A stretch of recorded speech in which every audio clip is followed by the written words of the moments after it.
మూవీని ఓపెన్ చేస్తే 17వ శతాబ్దంలో సౌత్ మలబార్ దగ్గర ఉన్న అడవిలో ఇద్దరు నిప్పుని పుట్టిస్తుంటారు. అందులో కోరన్ అనే అతను ఈ నదిని దాటడం అసాధ్యమని చెప్పేసరికి తేవన్ అనే అతను ఇప్పుడు ఏం చేయాలి అని ఆలోచిస్తుంటాడు. ఆ రోజు రాత్రి వీళ్ళు పడుకున్నాక తేవన్కి మెలకు వచ్చి చూస్తే కోరన్ కనిపించడు. దాంతో అతన్ని వెతుక్కుంటూ వెళ్తే కోరన్ ఒక చెట్టు దగ్గర నిలబడుకుని చూస్తూ ఉంటాడు. అప్పుడు చెట్టు వెనకాల నుంచి ఒక అమ్మాయి వీళ్ళిద్దరి దగ్గరకు నడుచుకుంటూ వచ్చి కోరన్ని పట్టుకుంటే కోరన్ ఆ అమ్మాయినే చూస్తుంటాడు. ఇక ఆ అమ్మాయి విచిత్రంగా ఉండటంతో తేవన్ కోరన్ని పిలిచేసరికి ఆ అమ్మాయి కోపంగా తేవన్ వైపు చూస్తుంది. దాంతో తేవన్ భయంతో అక్కడి నుంచి పారిపోతాడు. తర్వాత ఆ అమ్మాయి కోరన్ని తన వెనకాలే పిలుచుకుని వెళ్లి ఒక చెట్టు దగ్గర కూర్చొని అతనికి ముద్దు పెడుతూ ఉన్నట్టుండి అతని గొంతు కొరికి చంపేస్తుంది. ఇక ఈ మూవీ పేరు Bramayugam. Hello heroes, welcome back to the channel stories by గని.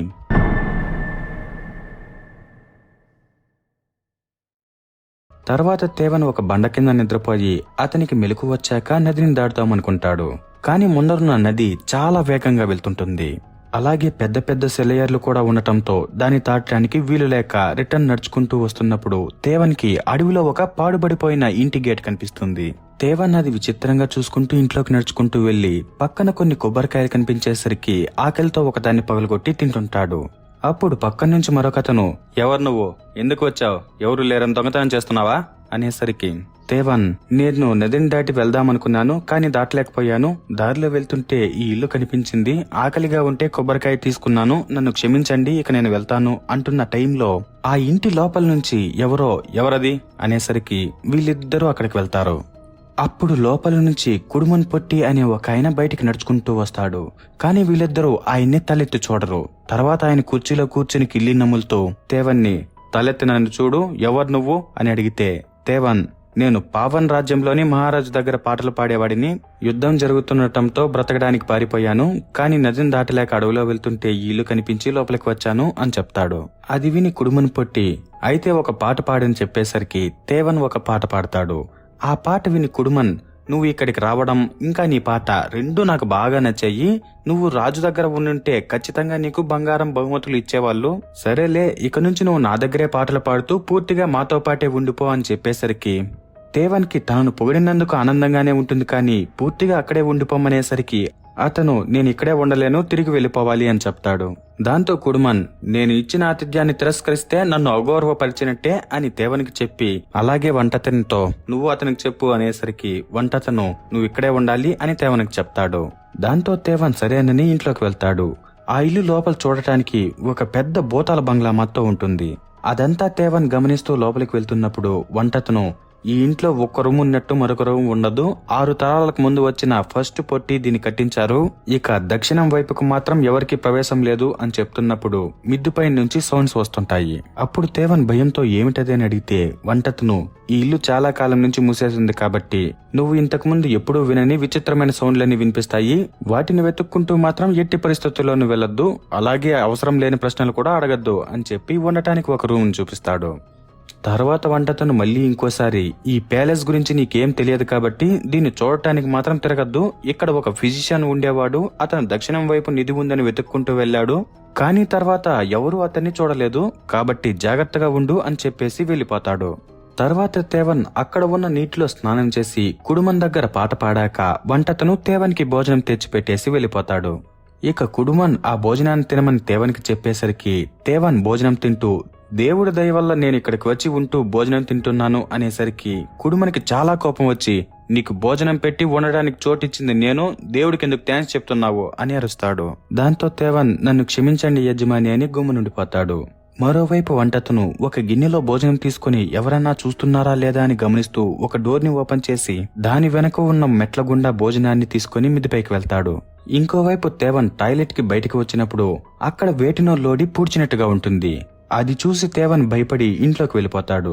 తర్వాత ఇల్లంతా గమనిస్తున్నప్పుడు వంటతను వెళ్లిన మిద్దిపైకి వెళ్లే దారి కనిపించేసరికి దాన్ని వెతుక్కుంటూ మిద్దిపైకి వెళ్తే అక్కడ ఒక గిన్నెలో భోజనం ఇంకా దేన్నో పెద్ద పెద్ద గొలుసులతో కట్టేసుంటారు.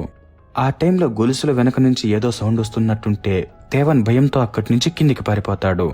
తర్వాత రోజు నిద్రలేచి పక్కన కుడుమన్ దాయాలాడుతుంటే అక్కడికి వెళ్లి, ఓ ఈ ఆట నేను గుళ్ళో ఉన్నప్పుడు ఆడేవాణ్ణి అనేసరికి కుడుమన్, సరే అయితే కూర్చో ఆడదామని దాయాలిస్తాడు. ఆ టైంలో వంటతను వీళ్ళిద్దరిని చూసి వెళ్లిపోతాడు. ఇక కుడుమన్ తేవన్తో, నువ్వు ఆట ఆడాలంటే ఏదో ఒకటి పందెం కయ్యాలి అనేసరికి తేవన్ నా దగ్గర ఏముంది యజమాని, ఏం లేదు అని చెప్పేసరికి కుడుమన్ లేదో నీ దగ్గరుంది, అదే నీ టైం, ఈ విశ్వంలో అన్నిటికంటే ముఖ్యమైనది అదే. నిన్ను బానిసల మార్కెట్లో అమ్మేస్తే నిన్ను కొనుక్కున్న యజమానితో షిప్లో వెళ్తూ అతని నుంచి తప్పించుకొని పారిపోయి అడవిలో తిరుగుతూ ఇంట్లోకి వచ్చి ఇప్పుడు నాతోనే దాయాలాడడానికి కూర్చున్నావు కదా అంటాడు. ఆ మాట వినగానే తేవన్కి మైండ్ బ్లాక్ అయిపోతుంది. ఇదంతా మీకెలా తెలుసు యజమాని అని అడిగితే కుడుమన్ ఇప్పుడు విషయం అది కాదు, నువ్వు గెలిస్తే నిన్ను పంపించేస్తాను, ఓడిపోతే జీవితాంతం ఇక్కడే ఉండాలి అనేసరికి వెంటనే తేవన్ లేదు యజమాని నేను ఆడలేను, వెళ్ళాలి అంటాడు. అప్పుడు కుడుమన్ విసుక్కొని సరే దాయాలిచ్చేయి అని అతని దగ్గర నుంచి దాయాలు తీసుకుని పట్టుకోకుండా కిందికి వదిలేసి నువ్వు ఆట మీద దాయాలు వేసి ఆటను స్టార్ట్ చేసేసావు, ఇక ఆడకుండా ఎక్కడికి పోతావు అని చెప్పి నవ్వుతుంటాడు. ఆ దెబ్బతో తేవనికి ఫీజులు ఎగిరిపోతాయి. తర్వాత ఏం చేయలేక అతనితో పాటు కూర్చుని ఆడతాడు. మరోవైపు వంటతను అడవిలోకి వెళ్లి అక్కడ దొరికిన దుంపలు కోళ్లు పట్టుకుని వంట వండుతాడు. ఇక ఆటేమో రసవత్తరంగా సాగుతూ ఫైనల్ గా 12 వేస్తే కుడుమన్ గెలిచేస్తాడు అన్న టైంలో 6-1 పడుతుంది. అది చూసి తేవన్ ఆనందపడుతున్నప్పుడు కుడుమన్ దాయం కళ్ళ చూసేసరికి అది ఉన్నట్టుండి 1 నుంచి 6 నెంబర్కి తిరుగుతుంది. అది చూసి తేవన్కి మైండ్ బ్లాక్ అయిపోయి ఏం మాట్లాడకుండా లేచి సైలెంట్ గా నడుచుకుంటూ వంట రూమ్ లోకి వచ్చేస్తాడు.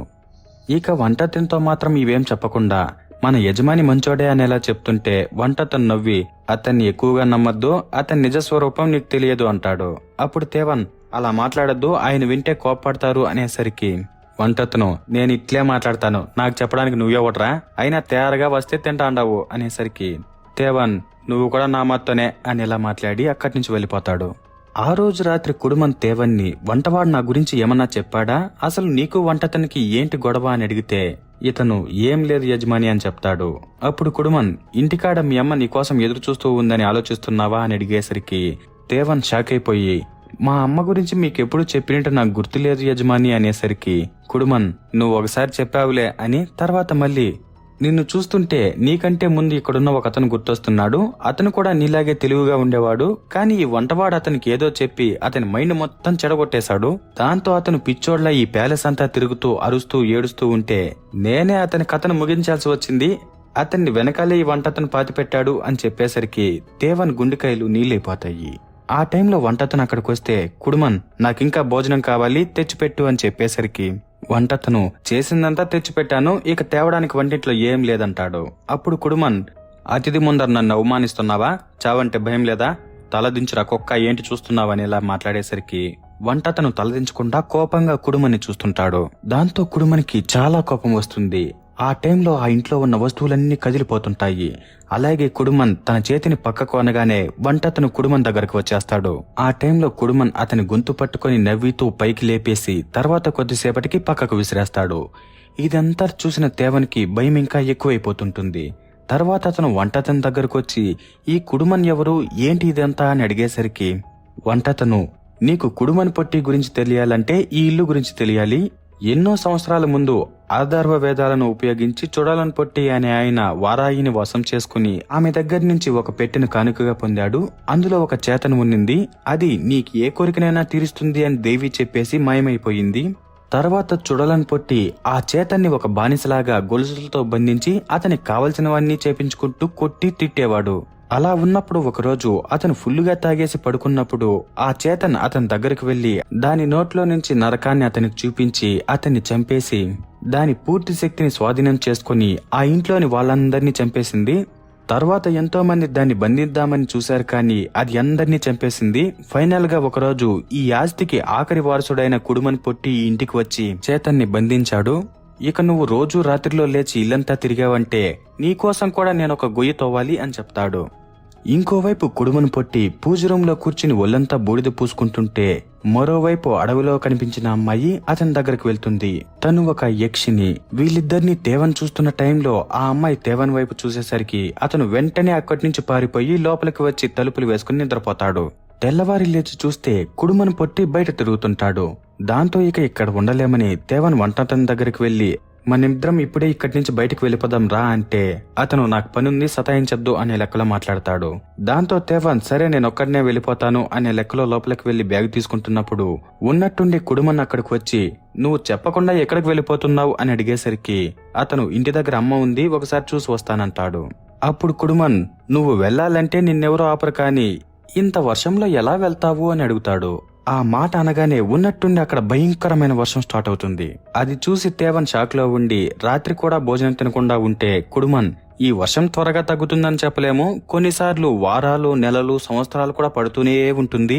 ముందుసారి 3 సంవత్సరాలు వర్షం పడింది. ఇది భ్రమయుగం, కలియుగం కంటే దారుణమైనది. ఇక్కడ ఏ దేవుడు పలకడు అని చెప్తాడు.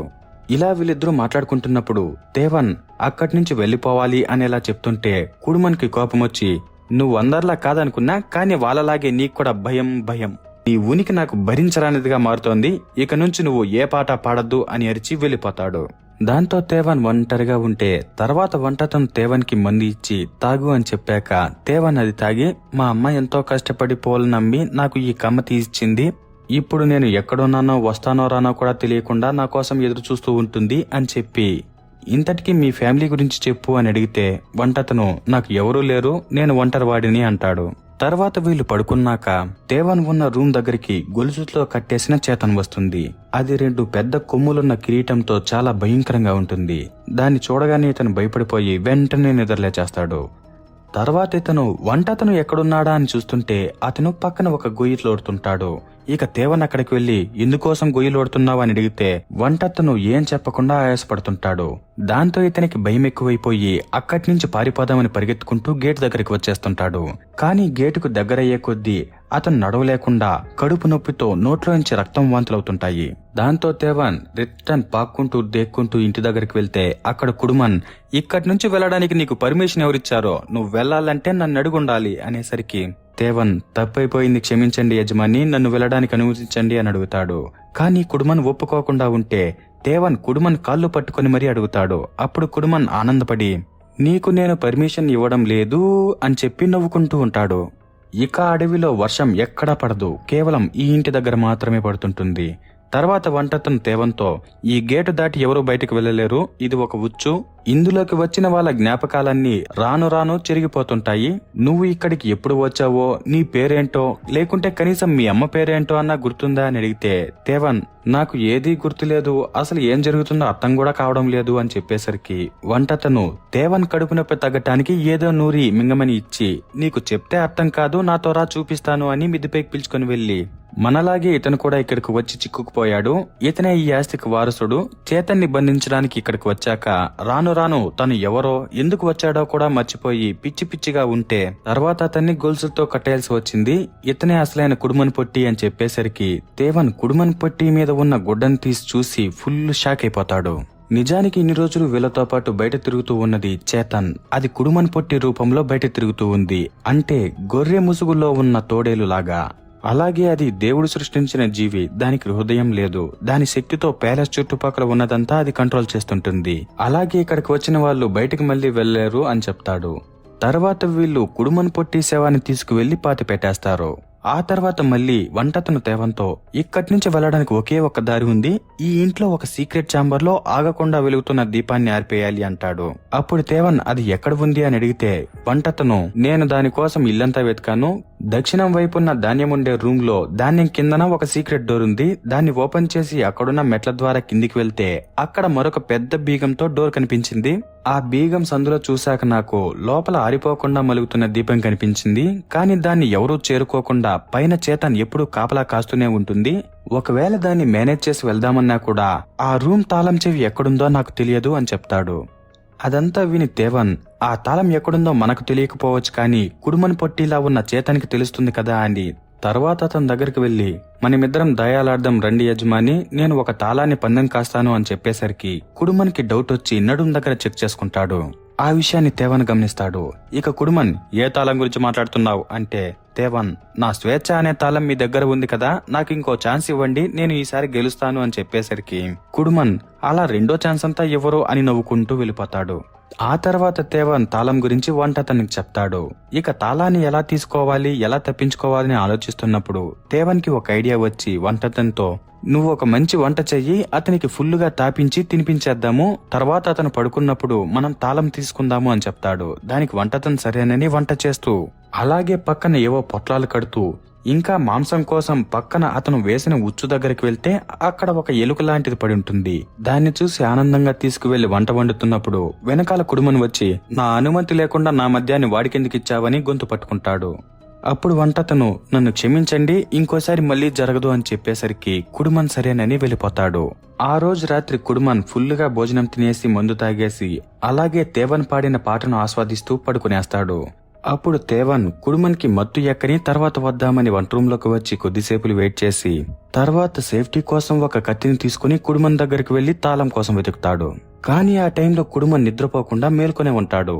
తర్వాత అతను లేచి తేవన్ గొంతు పట్టుకుని అతనికి నోటిలో నరకాన్ని చూపించి చంపేద్దామనుకున్న టైంలో ఉన్నట్టుండి పక్కన డోర్ సౌండ్ వినిపించేసరికి కుడుమన్ తన దగ్గర ఉన్న తాళాన్ని చెక్ చేసుకుంటే అది ఉండదు. ఆ తాళాన్ని వంటతను తన గొంతు పట్టుకున్నప్పుడు తీసుకునేసుంటాడు. ఇక వంటతను లోపలికి వెళ్లి అక్కడున్న దీపాన్ని ఆర్పేయగానే ఇంట్లో ఉన్న దీపాలన్నీ ఆరిపోయి కుడుమన్ అరుస్తూ కనిపించకుండా పోతాడు.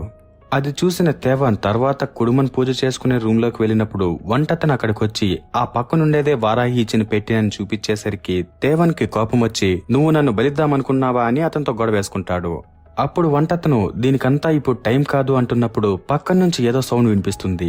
దాంతో వంటతను తేవన్ చేతికి పెట్టినిచ్చి ఇప్పుడు దాని శక్తి కొంచెం తగ్గింది, తెల్లవారి లోపల దాన్ని ఎలాగైనా బంధించాలి మనం, అది కిందన చాంబర్లోనే దాక్కుని ఉంది, త్వరగా రా వెళ్దామని తనతో పాటు పిలుచుకుని వెళ్లి అక్కడున్న చేతన్ని నువ్వు ఇక్కడే దాక్కున్నావని మాకు తెలుసు, మర్యాదగా బయటికి రా అనేసరికి అది బయటకు వచ్చి నువ్వు ఎవడ్రా నాకు ఆదేశాలు ఇవ్వడానికి, నీలాంటి తక్కువ జాతి వాడు నన్ను బంధించగలడా అనేసరికి వంటతను నేను కుడుమన్ పొట్టి కొడుకుని, కుడుమన్ పొట్టికి తక్కువ జాతి స్త్రీకి జన్మించిన కొడుకుని, నీలాంటి ఒక రాక్షసికి అది తెలియలేదు కదా, నేను ఇక్కడికి వచ్చిందే నిన్ను బంధించి నా ఆస్తిని సొంతం చేసుకునేదానికి అని చెప్పేసరికి చేతన్కి ఇంకా తేవన్కి ఇద్దరికి మైండ్ బ్లాక్ అయిపోతుంది. తర్వాత మళ్లీ చేతన్ అయితే నువ్వేం పెద్ద లెక్క అని వీళ్ళిద్దరిని చంపేద్దామనుకుంటుంది. ఆ టైంలో తేవన్ తన దగ్గరున్న కత్తితో చేతన్ చేతిని గుచ్చేస్తాడు. అలాగే వంటతను పొట్లాల్లో చుట్టిన వాటిని మంటలపై వేసేసరికి ఈ చేతన్ ఒళ్ళు కాలిపోతున్నట్టుంటుంది. అప్పుడది తప్పించుకుని పారిపోయి వీళ్ళిద్దరినీ ఒక్కొక్కరిని ఒక్కో ప్లేసులో వేసేసి ఇంట్లో బంధించేద్దామనుకుంటుంది. కానీ వంటతను తన చెయ్యి కోసుకుని రక్తాన్ని ఆ ఇంట్లో వేసి ఏవో మంత్రాలు చదవగానే ఆ ఇల్లు మళ్లీ సైలెంట్ అయిపోతుంది. దాంతో మరోవైపున్న తేవన్ కూడా తనను బంధించిన రూమ్ లోని గోడలు బద్దలు కొట్టుకుని బయటకు వచ్చేస్తాడు. ఇక చేతనేమో వంటతని దగ్గరకు వచ్చి నేను మీ నాన్నని, నా దగ్గరకు వచ్చాయి అని మ్యానిపులేట్ చేద్దామనుకుంటుంది. కానీ వంటతను నేను ఆ ట్రిక్కులకంతా మోసపోను అని చెప్తూ ఆ టైంలో తేవన్ వచ్చేసరికి అతనితో నువ్వు బాక్స్ ని ఓపెన్ చేసి పట్టుకో, దీన్ని బంధించేద్దామంటాడు. అప్పుడు చేతన్ అతి తెలివి ఉపయోగించి తేవన్తో నువ్వు దాన్ని ఓపెన్ చేస్తే చచ్చిపోతావు, అందుకే అతను నిన్ను ఓపెన్ చేయమంటున్నాడు, ముందు కూడా నిన్ను నా దగ్గరికి పంపించాడు కదా అని మ్యానిపులేట్ చేస్తుంటుంది. దాంతో తేవన్ వీళ్ళిద్దరిలో ఎవరు చెప్పింది నిజం అని ఆలోచిస్తున్నప్పుడు ఉన్నట్టుండి చేతన్ వంటతని మీదకు దూకి అతన్ని చంపేస్తుంటుంది. అది చూసిన తేవన్ భయంతో పక్క నుంచి ఒక కత్తి తీసుకుని చేతన్ మెడపై గుచ్చేసరికి అది వంటతని వదిలేస్తుంది. అప్పుడు వంటతను ఆ చేతన్ వేలుకున్న రింగును తీసుకుని దాన్ని నిప్పుతో తగలబెట్టేస్తాడు. ఇక అది నొప్పితో అరుస్తూ దాని ఛాంబర్లోకి వెళ్లి కుప్పకొలిపోతుంది. కాని విచిత్రంగా కాలిపోయిన శరీరం నుంచి అది ఒక కొత్త శరీరంతో బయటకు వస్తుంది. దాన్ని చూసిన తేవన్కి పై ప్రాణాలు పైనే పోతాయి. కాని వంటతను మాత్రం హ్యాపీగా ఉండి చేతన్తో నేనే నీ కొత్త మాస్టర్ని, ఇక నుంచి నువ్వు నాకు బానిసగా నేనేది చెప్తే అది చెయ్యాలి అని చెప్తూ దాన్ని బంధించకుండా కంట్రోల్ చేయడం కోసం ఉంగరాన్ని వేలుకు పెట్టుకుంటూ ఉంటాడు. అప్పుడు తేవన్ ఇది ఎంత చేసిందో చూసావు కదా, ఈ ఉంగరాన్ని పెట్టుకున్న వాళ్ళు కూడా రాక్షసుల్లా బిహేవ్ చేస్తారు కాబట్టి వద్దు అని చెప్తాడు. కానీ వంటతను నువ్వెవర్రా నాకు చెప్పేదానికి అని అతన్ని తోసేసి ఉంగరాన్ని పెట్టుకుందామనుకుంటే తేవన్ పెట్టుకోనివ్వకుండా వీళ్ళిద్దరూ చాలాసేపులు గొడవ పడతారు. ఆ విషయాన్ని పక్కన చేతన్ గమనిస్తూనే ఉంటుంది. తర్వాత రింగు ఫైనల్ గా తేవన్కి దొరుకుతుంది. కానీ ఆ టైంలో ఇల్లు మొత్తం కాలిపోయి కూలిపోతుంది. తర్వాత తేవన్ ఒక్కడే బయటకు నడుచుకుంటూ అడవిలోకి వచ్చినప్పుడు వంటతను కోపంగా అతన్ని పట్టుకుని కొడుతూ ఉన్నట్టుండి ఆగిపోయి చాలా భయపడిపోతుంటాడు. ఎందుకంటే తేవన్కి వాళ్ళమ్మ కొనిచ్చిన చెవికి ఉండాల్సిన కమ్మ ఉండదు. దాని అర్థం తేవన్ ఆల్రెడీ ఆ ఇంట్లో చనిపోయి ఉంటాడు. ఇక్కడికి వచ్చింది చేతన్, అది తేవన్ రూపంలో ఇక్కడికి వచ్చింది. అది వంటతను అర్థం చేసుకుని భయంతో అక్కడి నుంచి పారిపోతాడు. తర్వాత అతను నదిని దాడదామనుకున్నప్పుడు ముందర బ్రిటిష్ వాళ్ళు కనిపించేసరికి ఇతని మైండ్ చేతన్ మాయ వల్ల పనిచేయకుండా పోయి పిచ్చి పిచ్చిగా నవ్వుకుంటూ వాళ్ళ మీద రాయి వేద్దామనుకుంటాడు. కానీ వాళ్ళు అది గమనించి వెంటనే ఇతన్ని గన్తో కాల్చి చంపేస్తారు. ఇక మరోవైపేమో చేతన్ నది దగ్గరికి వెళ్లి తన దగ్గర ఉన్న ఉంగరాన్ని తీసి వేలుకు పెట్టుకుంటుంది. అక్కడతో సినిమా అయిపోతుంది. ఇక ఈ మూవీ మీనింగ్ సింపుల్ గా చెప్పాలంటే ఆ ఇంట్లోకి వెళ్లిన మనుషులు ఒక్కరు కూడా ప్రాణాలతో బయటపడరు. దానికి తగ్గట్టుగానే అందరూ చచ్చిపోయారు. కేవలం ఆ చేతన్ మాత్రమే బ్రతికింది. యక్షిని కూడా బతికిందనుకో, ఎందుకంటే అది కూడా దయమే కాబట్టి. సో ఇంతే friends, Bramayugam movie story. Video నచ్చితే లైక్ చేసి షేర్ చేసి ఇలాంటి మరిన్ని ఇంట్రెస్టింగ్ స్టోరీస్ కోసం మన ఛానల్ ని సబ్స్క్రైబ్ చేసుకోండి. Okay, bye bye.